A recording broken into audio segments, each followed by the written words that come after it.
Olá, bem-vindo, bem-vinda. Essa é a nossa aula 98 do estudo básico de Espiritismo. Nessa sequência de vídeos, fazem as escolas espíritas das grandes casas espíritas, que fazem, então, a leitura do Livro dos Espíritos. Sempre para quem está iniciando no curso básico. Se faz sempre baseado no primeiro livro de Allan Kardec, o livro que deu origem à doutrina dos espíritos, que é esse que aparece aqui do lado, o Livro dos Espíritos. Bom, quem foi Allan Kardec, como ele criou e por que ele criou a doutrina espírita, toda a história a gente conta na aula 1. Então, se você está começando agora, vale muito a pena você assistir a aula 1. Se você não sabe nada, já ouviu falar, mas não sabe bem o que é e como se formou a doutrina espírita, vale muito a pena assistir a aula 1. Tá? Na aula 2, falamos um tema muito bacana também, que é Evangelho no Lar. Como fazer o Evangelho no Lar é muito útil para trazer paz e harmonia para dentro da sua casa. Então, também recomendo muito a aula 2. E aí depois nós viemos, aula 3, aula 4, aula 5, toda aula. Lemos um conjuntinho de perguntas e respostas. E vamos assim, no estudo básico, vamos do início até o final do Livro dos Espíritos. Muito bem. Hoje nós vamos ler no Livro dos Espíritos, na parte terceira do Livro dos Espíritos, capítulo 9, estamos falando sobre as leis. E no capítulo 9 falamos sobre a lei de igualdade. Então, Kardec fez perguntas para os espíritos e recebeu respostas. E aí montou o Livro dos Espíritos. E as perguntas de hoje dizem respeito à liberdade. E hoje, especificamente no título, Os Direitos do Homem e da Mulher. Então, vamos ver as perguntas e as respostas que ele recebeu dos espíritos.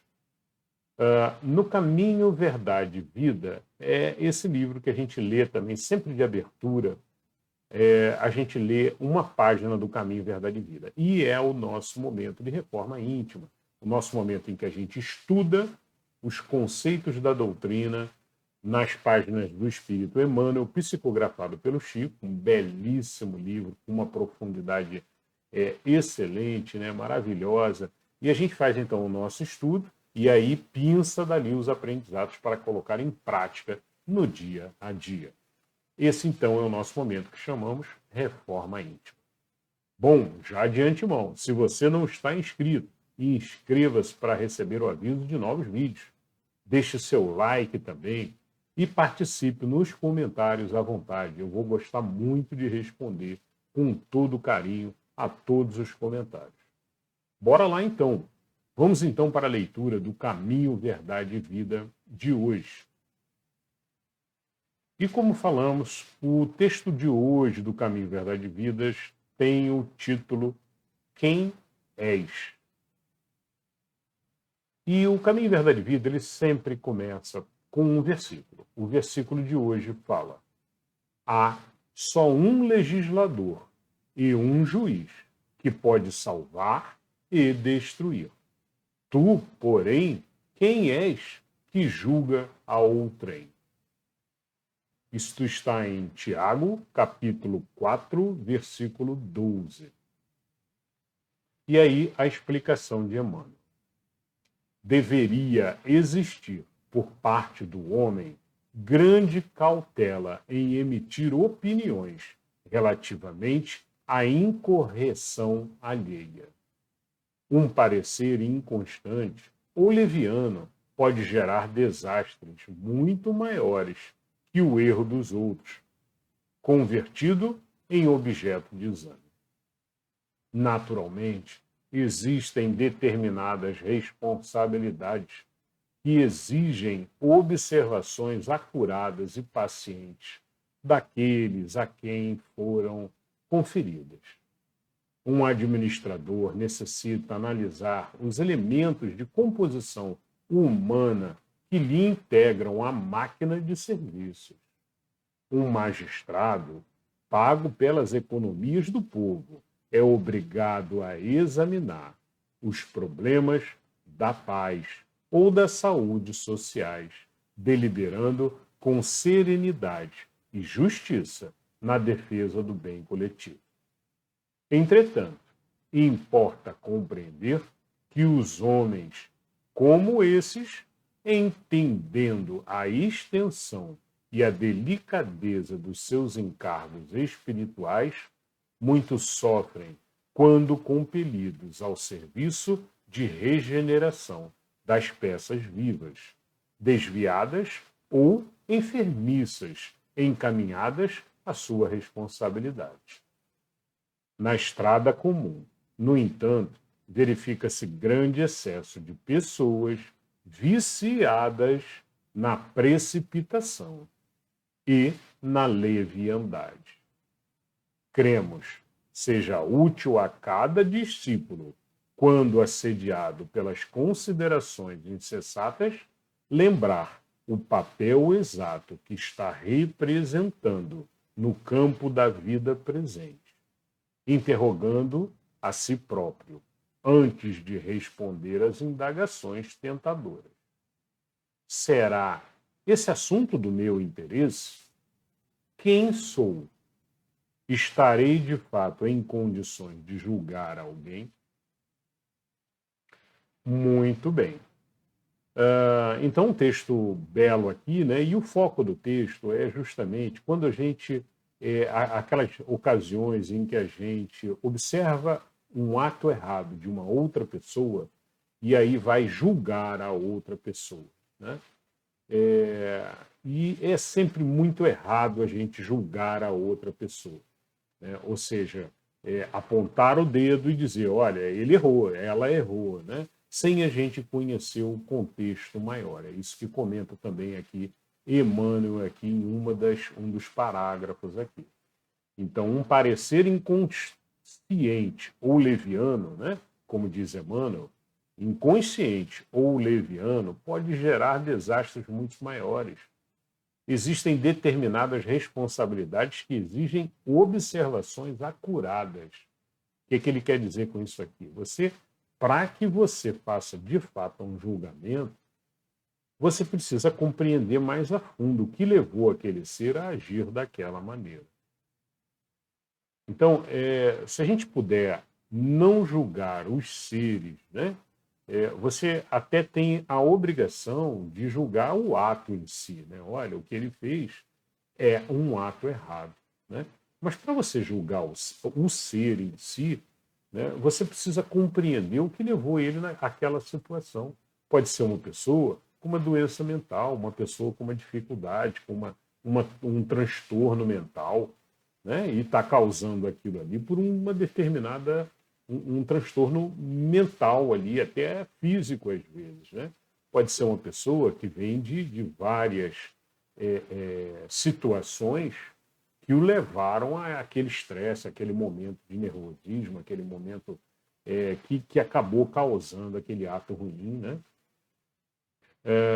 Não que o ato em si não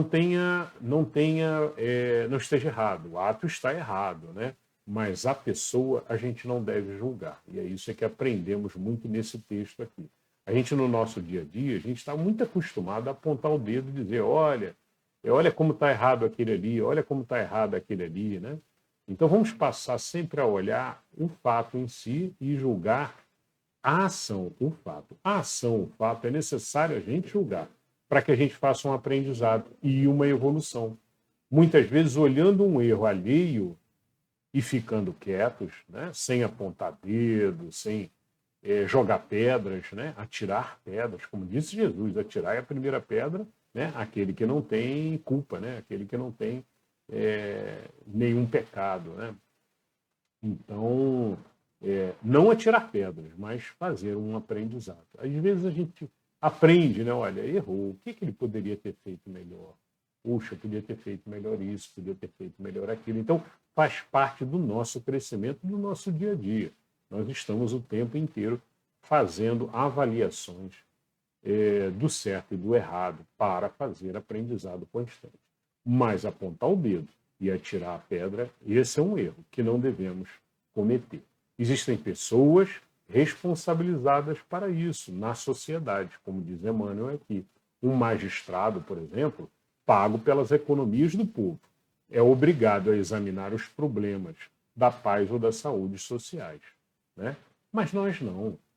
Então, procuremos também fazer o nosso julgamento para aprendizado apenas, sempre com a compreensão divina do livro dos Espíritos, da doutrina espírita, aquela compreensão que a doutrina espírita nos traz, de que todos nós erramos, que não tem santo aqui encarnado, e que todos erramos constantemente, é normal, é natural. Então aceitemos o erro do irmão, ajudemos ele a se levantar, ajudemos sem apontar o dedo, sem atirar pedra, né? Tentemos, na medida do possível, lógico, depende do tamanho do erro, depende do indivíduo também, né? Mas em erros pequenos do dia a dia, se a gente pode ajudar, se a gente pode acalentar, né? E auxiliar, e auxiliá-lo a se reerguer, porque muitas vezes o indivíduo mesmo reconhece que errou, né? E aí sofre muito. E é normal, o Espiritismo nos traz essa percepção. Estamos em constante aprendizado. Senão, não precisaríamos estar aqui encarnados, né? Já estaríamos lá como espíritos puros, perfeitos, e não necessitaríamos estar encarnados, a não ser que para uma grande missão. Mas não é esse o caso. Sabemos que erramos muito, que temos muito ainda que evoluir pela frente.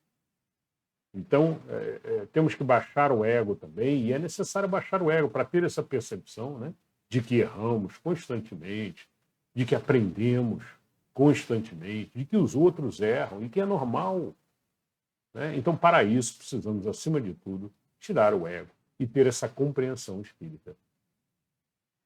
Bom, então é isso, né? Eu acho que o aprendizado de hoje que a gente pensa aqui para colocar em prática no nosso dia a dia é durante as horas do dia, durante os momentos do dia, observarmos quando estivermos apontando o dedo e falando mal de outra pessoa, dizendo fulano errou, ciclano errou, né? Não façamos isso. Além de que isso é o que a gente já falou várias outras aulas também aqui, é maledicência. Maledicência é um dos piores males da sociedade. Ela volta para você conforme a lei do retorno. A maledicência, às vezes, falada, afeta a vibração de quem está ouvindo a maledicência. E pode reverberar, ou seja, causar diversos outros maus que você, num primeiro momento, não está observando, né? Mas pode ir causando mal aí, mesmo que ninguém ouça a tua maledicência. Só o fato de estar pensando mal de uma pessoa, você já está emitindo já uma maledicência. Já aprendemos isso com o Espiritismo também, né? Vivemos num mar de pensamentos e vibrações, e quer queira ou quer não, somos afetados constantemente por elas. Temos o dever de trabalhar para nos proteger e para evitar de provocar essa maledicência do pensamento também. Maledicência do que fala. Mas tudo começa no pensamento. E pensamento é energia. Pensou, você gerou já uma onda de energia negativa, que vai também atingir outras pessoas que estão ao seu redor. Muito bem, pessoal. Eu acho que hoje é bem por aí, né? É não julgar pessoas, né? Não condenar, não apontar o dedo. E se você vê, também comenta Emmanuel aqui, olha, você tem obrigação como espírita, cristão, né? Se você ver alguém falando dedo ou falando maledicências de outra pessoa que não está presente, né? Principalmente que não está presente. Mesmo que esteja presente, é errado, né? Mas ainda mais se não estiver presente, é pior ainda, porque aí vira fofoquinha, né? Um falando mal do outro, o fulaninho é isso, o fulaninho é aquilo, né? Na mesma hora você corta, né? Deve fazer isso. Dentro do possível, lógico, com respeito sempre, mas deve cortar e deve dizer, não quero falar mal de quem não está presente. né? Não gosto de falar mal de quem não está presente. Então vamos mudar o assunto, vamos falar sobre isso, vamos falar sobre aquilo, e coisas produtivas sempre, né? A maledicência a gente sabe que ela é terrível, ela destrói a nossa boa vibração, ela só traz vibração ruim, né? E ela é emitida e depois ela volta. Então, nós espíritas temos um trabalho constante aí para evitar a palavra ruim, evitar a maledicência, evitar o pensamento ruim e manter a nossa vibração boa, sempre com positividade. Pensamentos bons, positivos. Né? Não significa que você não possa julgar o que está acontecendo, é isso que falamos agora há pouco. Julgar é importante, né? Mas julgar em silêncio, simplesmente para fazer o seu próprio aprendizado, o que é certo e o que é errado. Acabou-se. Mas não emita a maledicência de falar mal ou de apontar o dedo. Eu acho que esse é o grande aprendizado aqui de hoje, tá? Da reforma íntima de hoje, nosso momento reforma íntima, né? Então vamos colocar em prática e vamos observar, né? Como eu sempre falo também, a reforma íntima ela não é um virar de chave, né? Ah, pronto, já fiz minha reforma íntima, fiz o aprendizado, maravilha. Não, é um trabalho constante que temos que fazer, sempre com o racional ligado. Trabalhamos sempre ativamente com a nossa razão noética, fazendo as escolhas dos caminhos, das ações, das palavras e dos pensamentos que emitimos. Muito bem, pessoal. Fechamos hoje a leitura, então, do Caminho, Verdade e Vida, uma página tão bela de Emmanuel e psicografada pelo Chico. Agradecemos a Emmanuel e agradecemos ao Chico também por essa beleza de texto. Vamos agora para a leitura do Livro dos Espíritos de hoje. Bom, conforme mostra o quadrinho azul aqui do lado, nós estamos na parte terceira do Livro dos Espíritos. Dentro da parte terceira é a parte das leis morais, falando sobre as leis que os espíritos trouxeram para Kardec, como sendo as leis universais, as leis morais que devemos seguir, né? E estamos no capítulo 9, falando sobre a lei de igualdade. Então já falamos sobre vários tópicos, como mostra aqui abaixo, né? Os que estão azul já passamos, e hoje, especificamente hoje, vamos finalizar a lei da igualdade e vamos da questão 817 até a questão 824. Vamos falar sobre igualdade dos direitos do homem e da mulher. E também tem algumas perguntas que Kardec pergunta sobre igualdade perante o túmulo. Vamos ver o que Kardec perguntou aí. Bora lá, então. Vamos à primeira pergunta de hoje. Pergunta 817 de Kardec. São iguais perante Deus o homem e a mulher e têm os mesmos direitos? Resposta dos Espíritos. Não outorgou Deus a ambos a inteligência do bem e do mal e a faculdade de progredir? Essa é a resposta aqui dos Espíritos, né?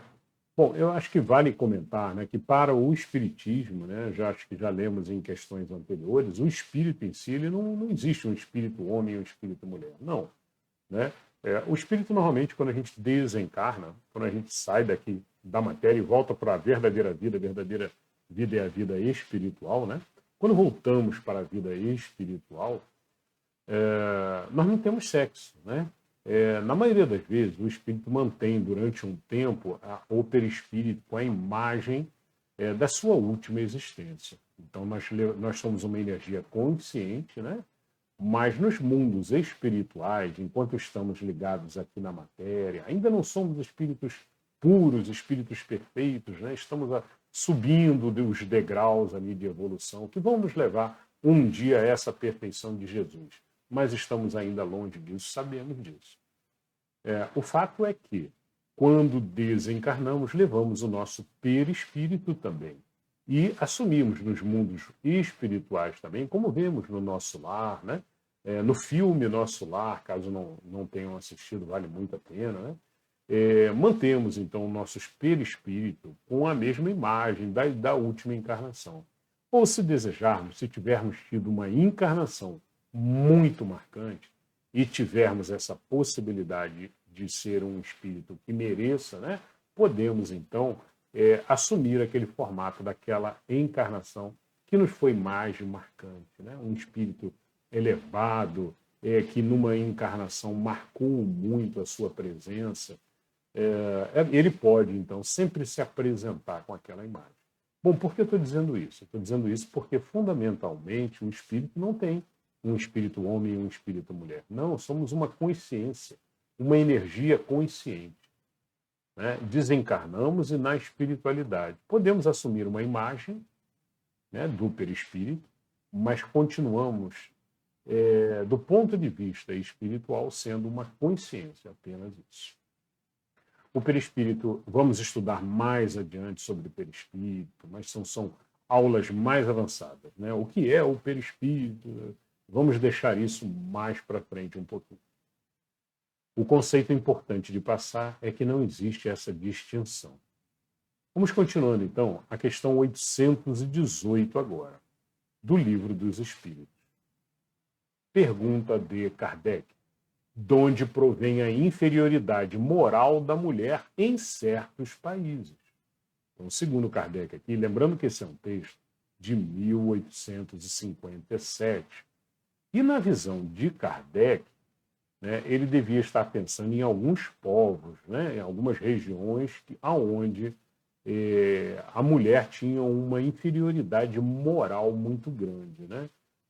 Até porque certos países, certas regiões não permitiam nem que a mulher estudasse, né? Ainda mais em 1857. Ainda temos esse problema hoje em dia em certas regiões, imagina em 1857. Bom, e aí a resposta dos espíritos com relação a essa pergunta. Do predomínio injusto e cruel que sobre ela assumiu o homem. É resultado das instituições sociais e do abuso da força sobre a fraqueza. Entre os homens, moralmente pouco adiantados, a força faz o direito. Muito bem, então os espíritos deixam claro aqui, né, que o problema é na sociedade, né, e não que existam, de fato, diferenças entre o homem e a mulher, né, seres materiais aí de homem e de mulher. Não que hajam ali uma... Existe sim diferença física e tudo, mas do ponto de vista moral, como perguntou aqui Kardec, não, de forma alguma. Né? Então o problema é a sociedade e a força ali abusiva que o homem assumiu sobre a mulher em determinadas regiões, em determinadas sociedades, principalmente em 1857, quando foi lançado esse livro. Vamos agora à questão 819. Pergunta de Kardec: com que fim mais fraca fisicamente do que o homem é a mulher? Então, a pergunta de Kardec: olha, por que a mulher é mais fraca do que o homem? Tem alguma finalidade nisso? E a resposta dos espíritos: para lhe determinar funções especiais. Ao homem, por ser mais forte, os trabalhos rudes, à mulher, os trabalhos leves, a ambos o dever de se ajudarem mutuamente a suportar as provas de uma vida cheia de amargura. Muito bem. Começamos pela vida cheia de amargura, né? A gente sabe que encarnar na matéria aqui é sempre difícil, sempre tem muita tarefa pela frente, tem muita luta, muito desafios a serem vencidos, né? E sempre vencer em conjunto com um bom parceiro, uma boa parceira, né? Uma pessoa querida, companheira, que vai atravessar aquela jornada daquela vida juntos, é sempre muito bom. Né? E aí um auxilia o outro. A mulher com a sua doçura, com seu carinho, em trabalhos mais leves, e o homem com trabalhos mais pesados, e também aprendendo com a mulher. Né? E aprendendo o quê? Aprendendo a ser mais carinhoso, a ser menos bruto, a ser mais leve, mais suave nas ações do dia a dia, né? Desembrutecendo aos poucos. E a mulher também saindo, os dois saindo dos excessos, como falavam os essênios, né? Os essênios têm um conceito muito interessante que diziam na escola dos essênios, em Qumran, né? Eles diziam sempre que deveríamos procurar o caminho do meio, né? Então, o homem menos homem e a mulher menos mulher, né? E o que a gente encontra no centro, nesse centro aqui? Quando ele fala o homem menos homem, é o homem menos bruto, menos grosseiro, menos radical demais, né? Menos gritaria, menos selvageria do ser homem, né? E a mulher menos feminina em excesso, né? Menos medrosa em excesso, menos gritos em excessos, menos, ou seja, todas as emoções, afastar-nos das sensações da matéria, né? E trabalhar mais o centro. E o que tem no centro? O que tem aqui nesse centro? Consciência, raciocínio lógico, raciocínio noético, trabalhar constantemente, como nós falamos aqui no canal, com a sua razão noética ativa. Então, antes de gritar, antes de falar qualquer coisa, antes de deixar as emoções da matéria agirem, pensamento sempre, razão, e aí sim tomar uma definição de falar ou não falar, talvez, alguma coisa, né? Então é isso, é sempre evitar os excessos, tanto de um lado quanto do outro, e procurar o centro. É um conceito muito bacana para a gente pensar, né? Não é o homem deixar de ser homem, nem a mulher deixar de ser mulher. Não é isso que a gente está falando. Estamos falando dos dois serem mais centrados, mais conscientes, que é o que está no centro. É o espírito, é a energia consciente, né? E deixar um pouquinho as sensações da matéria não agirem nos seres. Muito bem. E os espíritos comentam, olha, para lhe determinar funções especiais, tanto para um quanto para o outro, né? Bom, boa pergunta. Vamos à questão 820 agora. A fraqueza física da mulher não a coloca naturalmente sob a dependência do homem? Então, naturalmente, em 1857, né, não existia internet, né, não existia. Os trabalhos eram muito trabalhos físicos, né, e gradativamente estamos nos afastando dos trabalhos tão físicos, deixando as máquinas agirem, né, nos trabalhos físicos e cada vez mais centrando nos trabalhos da consciência. Então, esse é o nosso caminho. Mas vamos à resposta dos espíritos, né?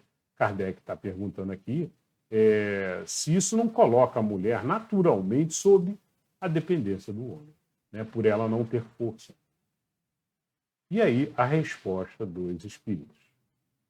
Deus a uns deu a força para protegerem o fraco e não para o escravizarem, né?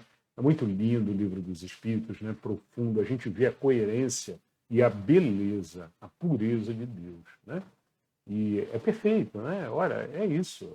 Existe sim essa dependência até certo ponto, né? Mas não para escravizar, né? Mas para proteger carinhosamente, da mesma forma que a mulher, nos seus momentos, também tem que proteger o homem, tem que fazer um aconchego, chegar ao homem, fazer um carinho, né, e auxiliá-lo nos momentos em que ele sente também os seus momentos de queda, né? Porque até o bruto tem momentos que precisa de alguém perto para apoiá-lo.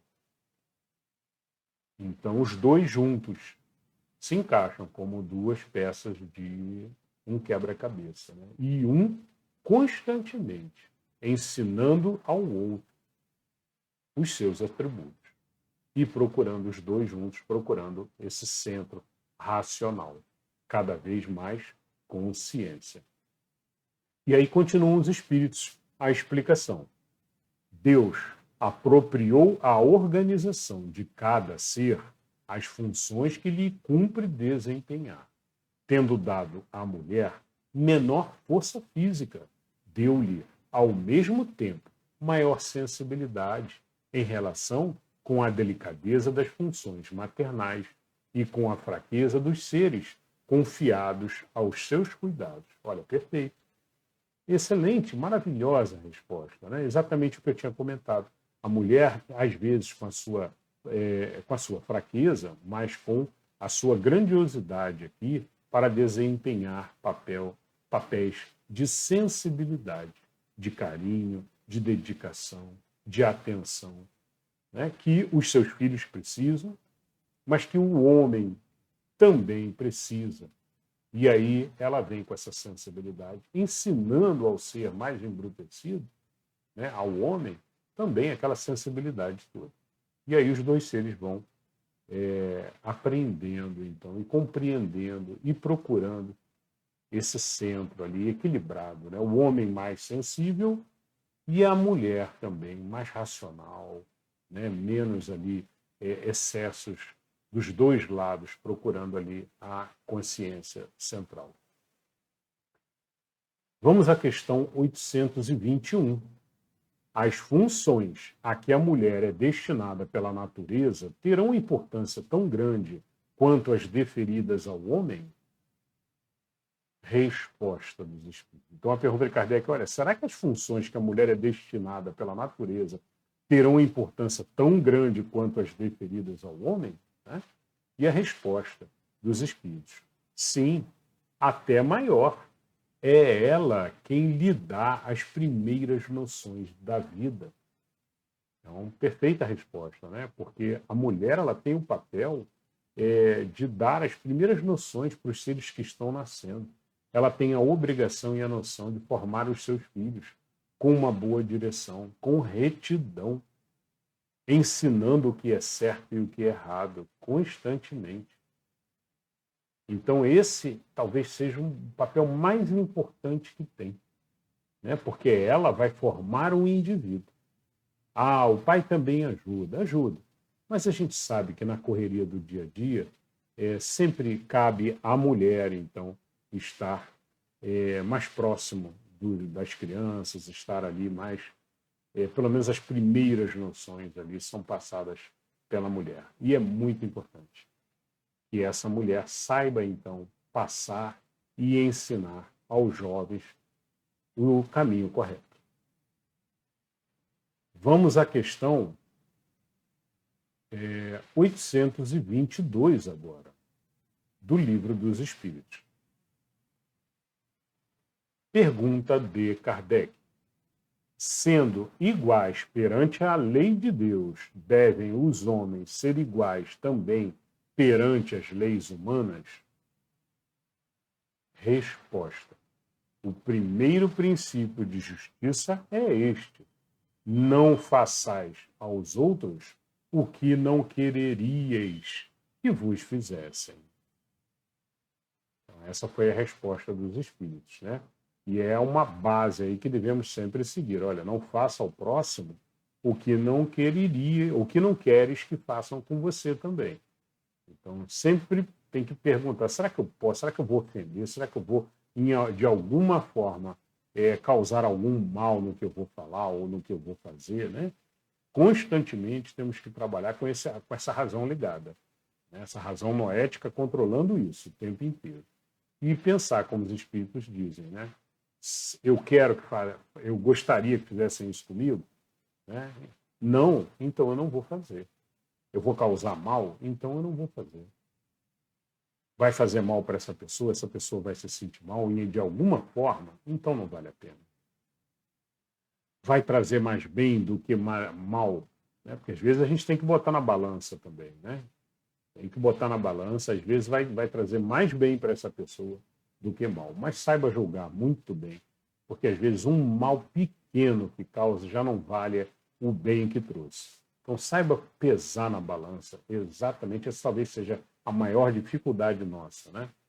E por isso, às vezes, é melhor, se você não sabe fazer esse peso perfeito, é melhor, se tem uma possibilidade de gerar mal, não fale nada. Mantenha o silêncio, é melhor. E aí tem uma questão A dentro da questão 822. Assim sendo, uma legislação, para ser perfeitamente justa, deve consagrar a igualdade dos direitos do homem e da mulher? Resposta dos espíritos. Dos direitos, sim. Das funções, não. Preciso é que cada um esteja no lugar que lhe compete. Ocupe-se do exterior o homem e do interior a mulher, cada um de acordo com a sua aptidão. A lei humana, para ser equitativa, deve consagrar a igualdade dos direitos do homem e da mulher. Todo privilégio a um ou outro concedido é contrário à justiça. A emancipação da mulher acompanha o progresso da civilização. Sua escravização marcha de par com a barbárie. Os sexos, além disso, só existem na organização física, visto que os espíritos podem encarnar num ou noutro sexo. Sob esse aspecto, nenhuma diferença há entre eles. Devem, por conseguinte, gozar dos mesmos direitos. Então, excelente resposta, e reforço o que eu tinha comentado antes um pouquinho. Há duas perguntas anteriores eu comentei, olha, no mundo espiritual não existe sexo, não existe um espírito masculino e um espírito feminino, não existe, né? Existem espíritos que têm umas características mais masculinas, principalmente no perispírito, porque tiveram, às vezes, várias encarnações como homem. Né? E espíritos que têm gestos e formas de falar mais femininos, porque tiveram, provavelmente, várias encarnações como mulher, não é? Mas, a qualquer momento, assumem uma nova encarnação com outro sexo. Né? Inclusive, nos casos de, por exemplo, de escravização da mulher, muito provavelmente esse ser que escraviza hoje a mulher, ele vai nascer numa outra encarnação como mulher. E provavelmente nas mãos de um bruto, para que passe pelo mesmo que está fazendo a mulher passar. E compreenda. Tá? O objetivo de tudo, tudo na natureza, é aprendizado. As nossas encarnações constantes são constantemente para que façamos o aprendizado. Não é castigo puramente de Deus. Temos que compreender isso. Passamos pelaquele probleminha para aprendermos e compreendermos o que temos que fazer corretamente e o que não podemos fazer, que é errado. Muito bem, essa foi então a questão A dentro da questão 822. Vamos agora para a questão 823. Lembrando que hoje vamos até a 824. Bom, a 823 é uma pergunta que muda o título. Agora vamos falar não mais de homem e mulher. Vamos falar sobre igualdade perante o túmulo. O que será que Kardec perguntou? Né? Vamos à primeira pergunta. Pergunta 823. Donde nasce o desejo que o homem sente de perpetuar sua memória por meio de monumentos fúnebres, né? Então, o Kardec pergunta assim, olha, de onde vem esse desejo de um homem se perpetuar, né? É por meio de grandes monumentos fúnebres, né? E aí, os espíritos respondem, breve e sucintamente, último ato de orgulho. Né? Então, a resposta é, olha, é simplesmente orgulho próprio, é o ego do ser, né? Que quer, e muitas vezes quer, competindo ainda, mesmo que no final da vida, ele ainda tem esse desejo de construir um grande túmulo para ser lembrado. E ainda mais, aquele grande túmulo tem que ser maior do que o vizinho do lado. Então, é isso. Né? E os espíritos respondem bem claramente, dizendo, olha, esse é o último ato de orgulho do ser enquanto encarnado, né? Naquela determinada encarnação. E aí a questão A, dentro da 823, né?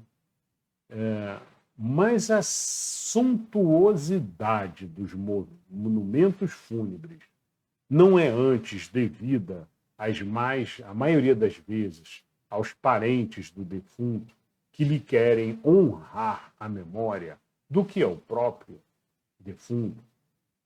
Essa é a pergunta de Kardec. Né? Então, o que ele quer dizer, olha, mas será que isso daí não é um desejo até dos parentes que querem honrar aquele, né? Às vezes não, né? Às vezes o próprio camarada já tem guardado lá o local que ele vai, já compra com antecedência lá um local para ser enterrado, cheio de honras, um local riquíssimo, caríssimo, né? Justamente para ficar ali numa posição ali com o seu ego aumentado, né? Mas às vezes, o que pergunta Kardec, às vezes pode ser os parentes que quiseram fazer aquilo, né? E aí a resposta dos espíritos, vamos lá. Orgulho dos parentes, desejosos de se glorificarem a si mesmos. Oh, sim, nem sempre é pelo morto que fazem todas essas demonstrações. Elas são feitas por amor próprio e para o mundo, bem como por ostentação de riqueza. Supões, porventura, que a lembrança de um ser querido dure menos no coração do pobre, que não lhe pode colocar sobre o túmulo senão uma singela flor? Supõe que o mármore salva do esquecimento aquele que na terra foi inútil? É uma belíssima resposta dos espíritos, né? Extremamente coerente, como sempre, né? Querendo dizer o seguinte, olha, a lembrança está nos nossos corações, não está lá numa pedra que é colocada ou num monumento que é colocado para um determinado ser, né? Ainda mais se for um ser que não fez coisa boa, que não trouxe bondade, que não trouxe caridade para o mundo, né? Que não trouxe elevação social para todos, né? Então esse aí não adianta, pode colocar quantas pedras ele quiser, que ele não vai conseguir se manter muito de pé essas pedras, não. Enquanto que, às vezes, um outro que foi bondoso, que foi caridoso, mas que não teve um local riquíssimo para ser enterrado, né? O que não há necessidade, segundo o Espiritismo, aquilo ali é matéria, tá? Como o Espiritismo vê um enterro, né? O espírita deve enxergar aquilo ali como matéria, já foi, o espírito, o ser, já não está mais ali. Então aquilo ali, se vai ser enterrado num local simples ou se vai ser enterrado num local riquíssimo, não importa, né? O que importa é o que o espírito fez enquanto estava encarnado. Isso sim, isso é importante. E é isso que os espíritos comentam aqui, ó. Porque supões que o mármore salva do esquecimento aquele que na terra foi inútil, né? Não vai salvar. Não adianta fazer mármore, colocar mármore sobre mármore, porque não vai salvar. O mais importante é o ser ter deixado coisas boas, ter feito coisas produtivas para todos, não só para ele, né? Para toda a sociedade. Caridade constante, fraternidade. Isso sim. Questão agora 824. E a última questãozinha de hoje. Vamos lá, então. Pergunta de Kardec, na 824. Reprovais, então, de modo absoluto, a pompa dos funerais? Essa foi a pergunta de Kardec. Resposta dos espíritos. Não. Quando se tem em vista honrar a memória de um homem de bem, é justo e de bom exemplo. Continua a explicação. O túmulo é o ponto de reunião de todos os homens. Aí terminam inelutavelmente todas as distinções humanas. Em vão tenta o rico perpetuar a sua memória, mandando erigir faltosos monumentos. O tempo os destruirá, como lhe consumirá o corpo. Assim, o que o quer a natureza. Menos perecível do que o seu túmulo será a lembrança de suas ações, boas e más. A pompa dos funerais não o limpará das suas torpezas, nem o fará subir um degrau que seja na hierarquia espiritual. Tá? Muito bem. Então, os espíritos fazem referência aqui à questão 320 também. Então, se quiserem depois, deem uma olhada na questãozinha 320, e deve ter algum complemento aqui sobre esse texto. Mas é isso, pessoal. Então, aprendemos aqui o quê? É importante, Kardec pergunta, é importante, então, grandes funerais? E aí Kardec comenta, olha, só se for para um grande homem que, de fato, fez uma grande encarnação. Né? E aí vale a pena ter uma boa cerimônia, um local para honrá-lo, né? E que as pessoas possam honrá-lo. Apesar de que, né, para o espiritismo, para o espírita, você não precisa ir no local para mentalizar, fazer uma mentalização de amor para aquele ser. Né? Você pode estar na sua casa, em qualquer lugar que você esteja, que queira fazer uma mentalização para um espírito que já se foi, não precisa ir até o túmulo ou ir próximo de onde está lá o corpo, a matéria do ser. Não existe isso, né? Aquilo ali é matéria, já se foi há muito tempo. Então, o espírito em si está lá em cima, na espiritualidade. E um pensamento bondoso, caridoso, enviado, é sempre bem recebido, com amor, com gratidão, muitas vezes, né? Às vezes foi um ser tão bom que nos fez coisas muito boas, e nós aí fazemos um pensamento bom para ele, e ele recebe na espiritualidade pensamento de gratidão, de amor, de profundo e sincero respeito. Né? E isso é observado pela espiritualidade, é conduzido e é levado até ele, e ele recebe na forma de conforto. Tá? Temos que tomar cuidado só quando falamos aqui de pensamentos para desencarnados, né? Em homenagem a desencarnados, né?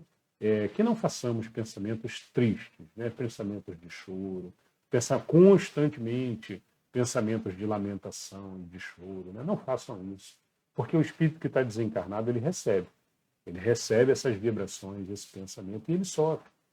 Ele sofre ao ver os seus que ele teve que deixar, né, por circunstâncias divinas, que chegou a hora dele, chegou o compromisso dele naquela época, e ele sente a vibração de choro, de lamentação dos que estão aqui embaixo, e sofre muito na espiritualidade. Então, para que ele possa, na espiritualidade, viver e continuar vivendo, que a gente continua lá em cima, né, é semelhante ao que está aqui embaixo. Então, continuar estudando, continuar trabalhando na espiritualidade, se preparando para uma nova encarnação daqui a anos, né? Mas que ele faça isso, então, sentindo vibrações boas, de amor, de gratidão e de paz, constantemente. É isso que temos que enviar para eles, constantemente. Tá? Muito bem, pessoal. Encerramos hoje, então, na 824. Acho que foi muito proveitoso, né? Falamos do homem e da mulher, e falamos aqui também sobre a parte de enterro e tal, mas de uma forma sempre agradável, leve, e eu acho que tiramos muitos aprendizados. Né? Eu espero que vocês tenham gostado. Nos vemos na próxima aula. Muita luz e paz no coração de todos. E como disse Jesus, que aquele que busca não cesse de buscar até ter encontrado. Até a próxima aula.